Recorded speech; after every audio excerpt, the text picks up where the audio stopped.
fine as soon as I wake up. I'm Gas. This is the end.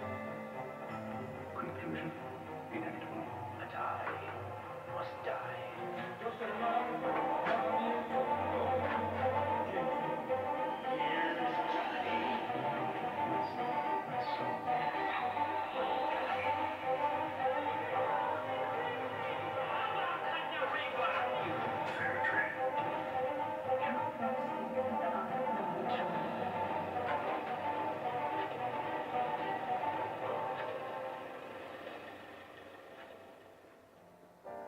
Un día, el juego de tres niños en la calle se ve interrumpido por una tragedia. Décadas después, podemos palpar que los tres adultos llevan este hecho del pasado como marca indeleble. Nada ni nadie podrá borrar lo que sucedió ese día. Así se inicia la novela Río Místico de David Mamet, que si bien es un thriller publicado en 2001, a veces parece tratarse de una tragedia temporal, poblada de personajes clásicos. Quizá por ello Clint Eastwood decidió llevarla a la pantalla en 2003, porque detrás de un hecho situado en un barrio de Boston, cuenta una historia profundamente humana y universal. ¿Me acompaña? ¿Qué tal? ¿Cómo le va? ¿Cómo le va? Qué bueno que está con nosotros. Gracias. Bienvenido a una emisión más de Ojalá. Me da mucho gusto saludarle. Soy Enrique Lascano y les saludo como siempre en nombre de todos mis compañeros de este equipo de trabajo. Pues mire, con mucho gusto porque hoy nos reúne un libro y una novela, un libro y una película excepcionales. Y me da mucho gusto replicarla, tratarla de entender bien en estas dos dimensiones, pues como un intelectual, un crítico, un hombre muy joven, pero muy talentoso, que ya no tiene el gusto que nos acompañe en otra emisión. Mariano Leiva, mire, colabora en revistas, en periódicos, en suplementos literarios. Es becario del PONC, del programa de jóvenes creadores del 2004. Obtuvo el premio de novela José Rubén Romero por su libro Los Imponderables. Bueno, pues me da mucho gusto. Mariano, ¿cómo estás? Muchas gracias por invitarme. Me da mucho gusto que estés con nosotros. Gracias por acompañarnos. Y hoy nos reúne un río místico. ¿Sí? ¿Qué es Río Místico? Mira, tanto la película como la novela son una historia muy fuerte. La novela es de Denis Lehan, la película la dirige Clint Eastwood. Entonces estás teniendo dos perfiles de director, escritor, de hombres muy recios, muy duros. El caso de Clint Eastwood es mucho más conocido por obvias razones. Era actor y de repente termina siendo un gran director. Y le da un giro a las películas clásicas buscando la esencia del hombre masculino, me refiero, con sus propios demonios y respetando. Y yo creo que el caso de Denis Lehan es exactamente lo mismo. Es la historia de una persona que quiere retratar la humanidad, pero a partir de los ojos masculinos. Y un hombre que, digo, cuando vemos el caso de Lehan, de una infancia complicada. Durísima, durísima. De la parte de los barrios bajos de Boston, donde estaban sobre todo rodeados de irlandeses con muy poco dinero. Y de eso se trata Río Místico. Es la historia de un grupo de amigos, de tres amigos, que siendo niños, uno de ellos sufre un abuso sexual tremendo, y eso lo retrata muy bien Clint Eastwood, y al cabo del tiempo, obviamente crece, y es la historia de cómo cada uno va derivando. Uno se convierte en una especie de gángster de barrio, que está interpretado por Sean Penn, otro se convierte en el policía, que es Kevin Bacon, y finalmente Tim Robbins hace a este muchacho que ya no pudo crecer fuerte, que ya no pudo crecer con seguridad y que un poco está traicionando, sin querer, obviamente, a su propia masculinidad. Y es un poco las familias que cada uno de ellos están formando. En ese interín, el hijo, la hija del gángster de Sean Penn, aparece muerta en un parque. Y la última persona, se presume, es justamente Tim Robbins, aquel que fue violado de niño. Y entonces empiezan todas las elucubraciones de barrio. Lo mató, no lo mató. Por supuesto, una persona, dicen algunos, que sufre un abuso de niño, tiene que replicarlo de grande. Y sus demonios internos. Claro, también. y los demonios internos, pero un poco de todos, ¿no? Al mismo tiempo, Sean Penn lo que está haciendo es interpretar al hombre recio, duro, que no le interesa nada, y Kevin Bacon, el detective, está un poco a mitad entre los dos. Sigue siendo recio, pero está en contacto con mucho de lo que podríamos llamar hoy la feminidad de los hombres, ¿no? Yo creo, sí, no, es que yo creo que de eso se trata exactamente. Al final de cuentas, lo que va sucediendo es que es una historia de barrio, pero los personajes de cada uno de ellos están hablando de la masculinidad. En un momento en el cual, yo no sé si tú conoces, seguramente la conoces, esta serie Mad Men. Mad Men nos cuenta, por ejemplo, un tránsito de 3 o 4 décadas y cómo el ser hombre masculino ha ido cambiando. Lo mismo obviamente que ser mujer. O sea, al principio eres duro, en los años 50, me imagino, eres una persona dura, no puedes hablar de tus sentimientos, el único sentimiento que te está permitido es enojarte, y enojarte cada vez más. Cuando estás triste te enojas, cuando estás preocupado te enojas, cuando estás cansado te enojas. La manera de procesar una masculinidad equivocada. Exactamente, ¿no? Pero que era la más común. Y de repente la propia historia, el propio devenir nos va cambiando y va permitiendo una apertura mucho más grande.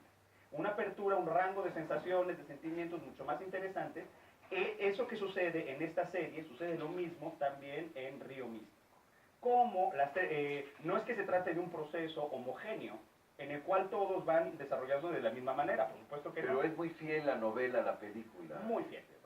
La novela, lo que siempre he dicho aquí cuando me han invitado, las novelas siempre tienen unos matices muchísimo más profundos. Es una novela larga, es una novela de más de 600 páginas. Si quisieran hacerla completamente fiel, la película tendría que haber durado 7 horas. Es imposible. Pero la parte que es muy interesante, la edición que yo tengo es muy simbólica porque aparece una pelota de béisbol que en una de las costuras está zafada, está rota. Y ese pequeño detalle, la ruptura, en la parte de arriba, el defecto, es un poco lo que de pequeño te marca y cómo de adulto no lo puedes solucionar, ¿no? No hay manera de coserla. No hay manera de coserla. Hay una cosa que se llama resiliencia, que los psicólogos han hablado muchísimo, que es la capacidad de curarte, ¿no? Y de superarte en ese tipo. Bueno, en el caso de Tim Robbins, evidentemente está viviendo una época en que la palabra resiliencia no significaba absolutamente nada. Y entonces él que era poco, él que era chueco, en la película es terrible, no sé si tú recuerdas, están jugando hockey de calle, y de repente la pelota se va a una de las alcantarillas, y mientras le están buscando llega un auto con 2 hombres adultos, raptan al niño, se lo llevan, y los otros niños que están viendo por el espejo retrovisor cómo se va alejando, no están entendiendo qué pasa. Y luego lo que hace Clint Eastwood, que se atreve a hacerlo, es un hombre muy a la estilo Sansa y no se amedrenta, es meter muchísimo la violación. No la ves de manera literal, pero sí te queda clarísimo desde el principio qué está pasando y luego cuando huye. Y luego, ¿cómo formas familias a partir de eso?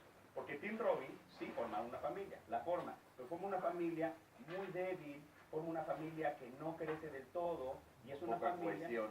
Y al final de cuentas, casi débil. Yo hablaba con un amigo mío historiador, que tiene 20 tantos años más que yo, y la postura que los dos teníamos frente a la película era diferente.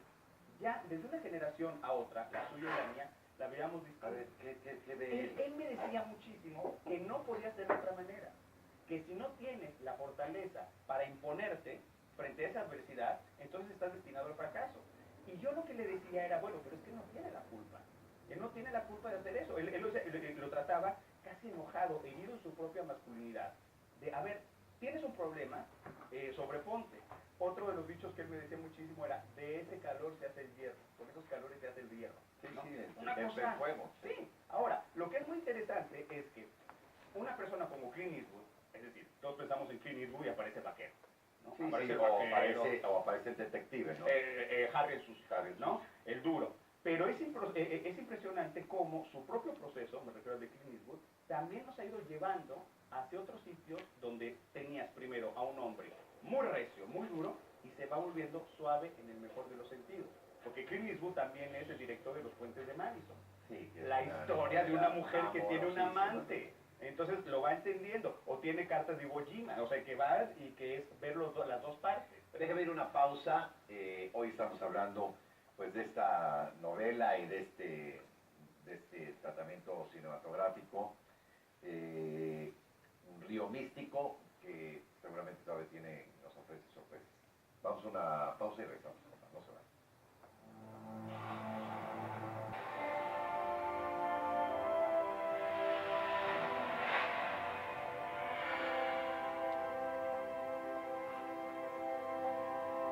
El siglo XXI dio inicio en medio de festejos, pero también de temores de que... La parte, Mariano, ¿qué es la película? La película yo creo que es una medición entre hombres y mujeres, en buena medida. Familia y todo eso. En el bloque anterior te hablaba mucho de los hombres, pero obviamente como dice Gilles Lipovetsky, si hablas de hombres tienes que hablar de mujeres y viceversa, ¿no? El autor, Dennis Lohan, tiene varios libros que se han puesto en pantalla. Ninguno tan exitoso como Río Místico, pero por ejemplo tiene uno que le pusieron en español La Isla Siniestra, dirigido por Martin Scorsese. Claro.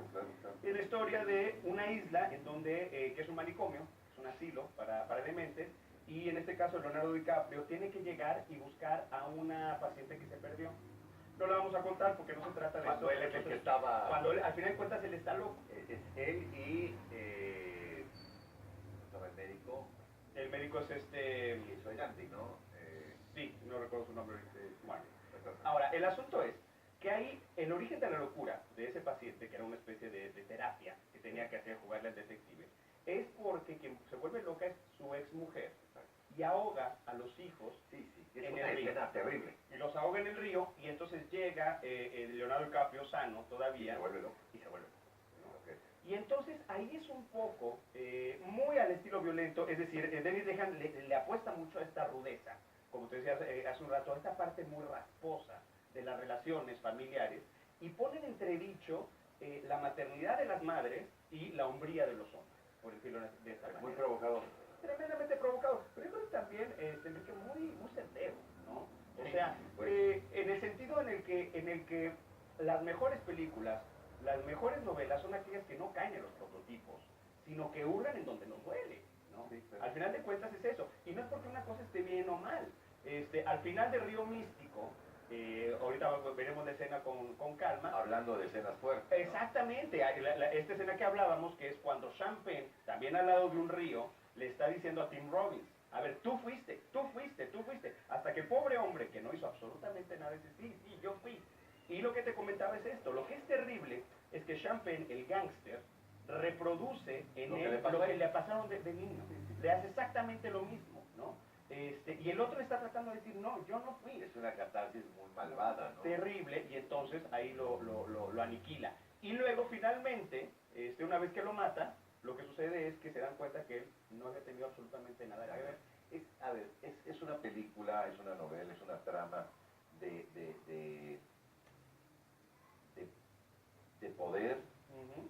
de destino trágico, de entorno, porque te das cuenta cómo el entorno en este Boston, Ujú. clase mediero de Mm. donde se desarrolla tiene toda la gente tiene un peso sobre la historia y sobre los actores de la historia muy particular, Por Mariano. supuesto, la miseria. Mira, también este mismo escritor, que como te decía, tiene todo el asunto irlandés, pero la parte más dura. Tiene una película muy poco conocida dirigida por Ben Affleck que se llama Se perdió una noche, le pusieron. Y es muy parecida a Río Místico. Es la historia de una niña muy pequeña que se pierde. Claro, y que se la acaba quedando el jefe de la Sí, policía. no, y que al final de cuentas no saben si es porque es un asunto de pedofilia o porque su propia madre consumía drogas. Que al final te das cuenta que era el tema de la madre, porque Sí. al final, ya que la recupera después de una gran...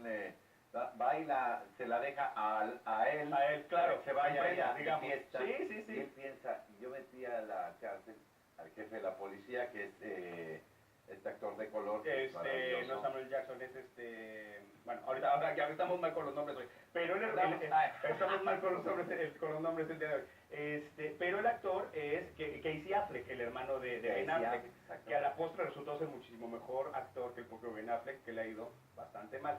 Pero es buen escritor. pues hizo con Matt Damon Mente Claro, Normable, claro, ¿no? claro. Entonces, y le fue bastante bien. Pero el asunto es que las dos películas basadas en novelas del mismo autor son hermanas. Es exactamente lo mismo.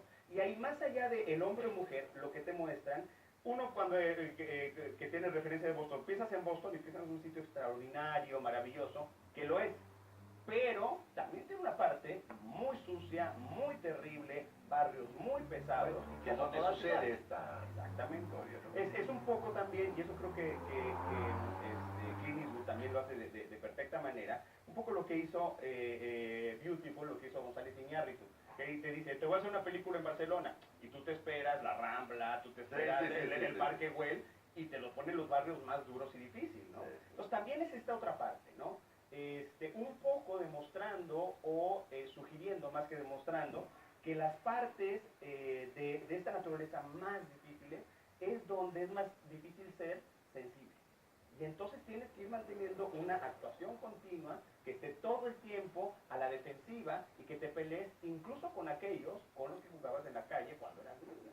Así, fue una película muy premiada, Mariano. Muy premiada, muy premiada. Ahora, Distintas modalidades. sí, lo que pasa es que, mira, si reúnes esos tres actores, Sean Penn, Tim Robbins y Kevin Bacon, y les pones como director a Clint Eastwood, te tienes que tener una ¿Quién te maravilla. parece que está, digamos, de esos tres, pero usted tiene un papel, un rol muy interesante, aunque quizá por el propio personaje Sean Penn, bueno, quizá sea un asunto de gustos. Pero bueno, ¿quién te parece que está mejor, es más fiel a lo que retrata Graham en la novela? Mira, Como personalidad cinematográfica. ahí yo creo, fíjate, vas muy bien, yo creo que la parte de Sean Penn, llega un momento en que el actor, en que Sean Penn se come el personaje.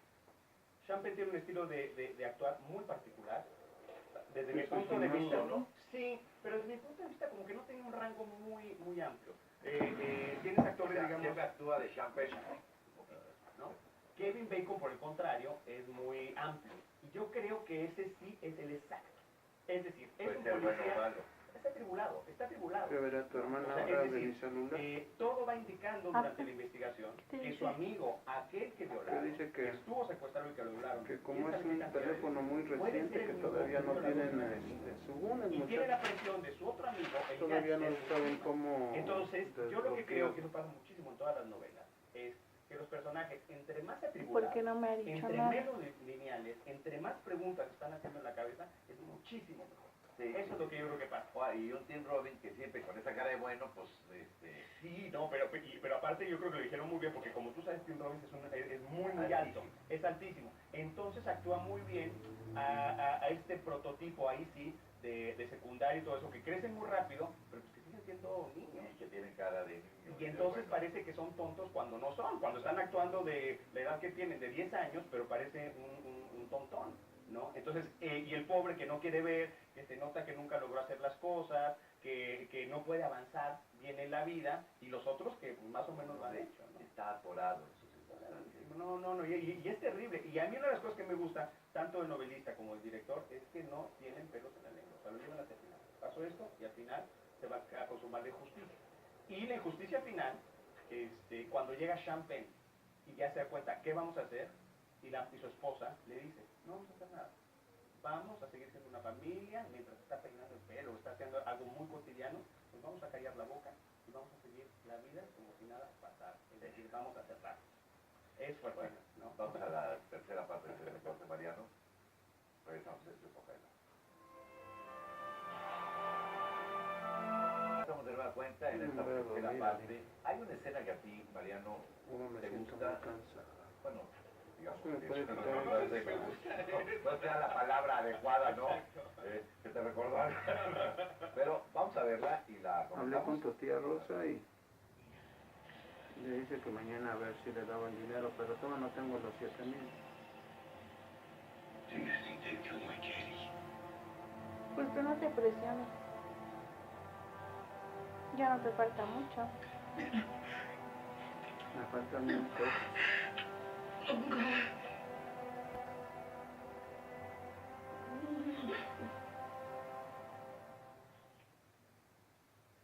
Bueno, ¿Por qué te gusta esta escena? a ver, eso es lo que estábamos hablando la vez pasada. ¿Te gustaban dos? Sí, la de final cuando se va el niño, que se va a convertir en el adulto que no puede salir adelante, y esta es cuando la esposa de él le confiesa y no le dice, lo mató, dice, ¿tú crees que la mató?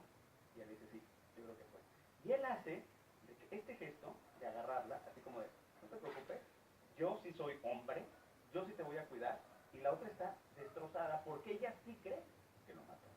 Es decir, ella sí cree que su propio esposo la mató a la hija, y está desesperada. Y es un poco esta parte, así como al final la esposa de Sean Penn le va a decir, ¿qué vamos a hacer? Nada, vamos a estar tranquilos, etcétera, no vamos a hacer nada. Esta familia se está cayendo a pedazos, se cae a pedazos. La visión que tiene Clint Eastwood de las mujeres es muy interesante.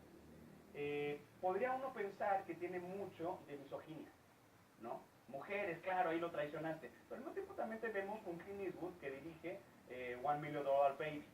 O La propia que hablábamos de Gran Torino, donde salen mujeres muy fuertes, claro, ¿no? no, bueno, Gran Torino es una, yo creo que es un buen ejemplo en otro sentido de lo que hace Clint Eastwood. Es decir, Gran Torino es la historia de un hombre que estuvo peleando en Ya me Asia venía durmiendo y que en la tiene de cabecera. vecinos unos asiáticos. No manches. Y los odia, y los detesta, Y con y los mujeres escupe. asiáticas muy fuertes. Muy fuerte. Y al final de Me cuentas, siento bien cansado. y yo creo que eso habla mucho de la propia vida de Ay, Clint Eastwood. No hay que olvidarnos que Clint Eastwood, por ejemplo, mañana te levantas hasta apoyó a aquí. Eisenhower. Sí, porque me voy a levantar otra vez temprano. Republicano y luego se volvió de nuevo. Y luego se volvió pro aborto, se volvió contra de las Hasta armas, mañana, se papi. volvió todo eso. Entonces, es ese giro. Pero no es... Alcalde de Carmel. Sí, bueno, a ver, y no hay que olvidar, por ejemplo, que en esa película, en el Gran Torino, la música final es de él. Y la letra es extraordinaria porque te habla de una persona, la letra de la música que él compuso, de que, que está sufriendo una terrible melancolía, una gran soledad, y Río Místico es exactamente eso. Tienes un champagne, que es como el Gran Torino. A ver, tal, yo te voy a proteger, y luego va con los... Y tienes la otra parte, que es el hombre endeble, que no sabe salir. Y yo creo que lo que está haciendo justamente Clint Eastwood es jugar con las masculinidades. Otra película al respecto, Mundo Perfecto, de Clint Eastwood, Kevin Costner. Y lo está persiguiendo, y él tiene una relación con un niño pequeño. ¿Te acuerdas cómo empieza esa película? Cómo no. Que está tirado, el niño vestido de Gasparín, están volando una serie de billetes, y el hombre y el hombre adulto ya está muriendo, ¿no? Y ahí es la relación de 3 generaciones. El sheriff que lo va persiguiendo, el señor y el hijo, que, sin necesidad de que sean abuelo, padre, hijo, es una relación de cómo la relación del sheriff con el criminal es distinta que la del criminal con el hijo. Y es un poco otra vez la masculinidad en 3 tiempos en este paso del tiempo. Porque el criminal es muchísimo más sensible con el niño, mientras que el sheriff con él es duro y duro y duro y duro. ¿Con qué te quedas? ¿Te quedas con la película? ¿Te quedas con el libro? Mira, la película me encanta. Creo que es de los pocos casos en los cuales una película me hizo borrar partes del libro. Porque es tan buena. O sea, ¿te parece mejor el tratamiento de Clint Eastwood que de David Lynch? Creo que Lejan es bastante más, para mi gusto es demasiado duro en algunos puntos. Unas críticas demoledoras, que si las hubiera puesto Clint Eastwood en el cine, le hubieran costado mucha polémica. Pero lo que yo me quedo al final de cuentas es, me quedo con el personaje de Henry Bacon, que hace una reflexión al final, que es justamente lo que hemos hablado a lo largo de este programa, ¿no? Es decir, te pasa una cosa de niño, lo puedes cambiar, no lo puedes cambiar, y son las preguntas que va dejando en el aire, pero no como una sentencia lapidaria, no como un asunto de si te pasó algo terrible de niño, ya no se puede hacer nada, sino de que todo está en constante movimiento, y si te pasó algo malo, tal vez puedes hacer que en adelante lo conviertas en algo bueno y puedas sobrevivir.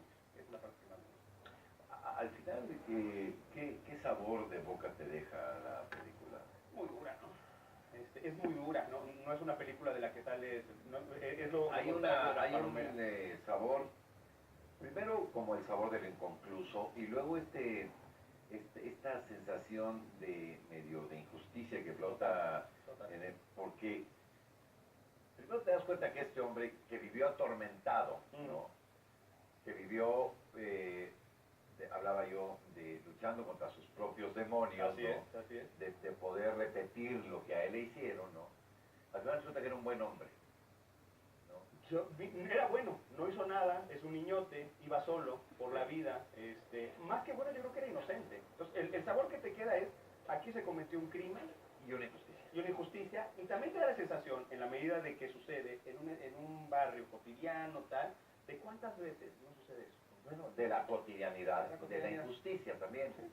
Crímenes que no se resuelven, gente que está en la cárcel que es inocente, y gente que al final de cuentas no puede jamás lidiar con sus demonios, ¿no? Esa es la parte más dura.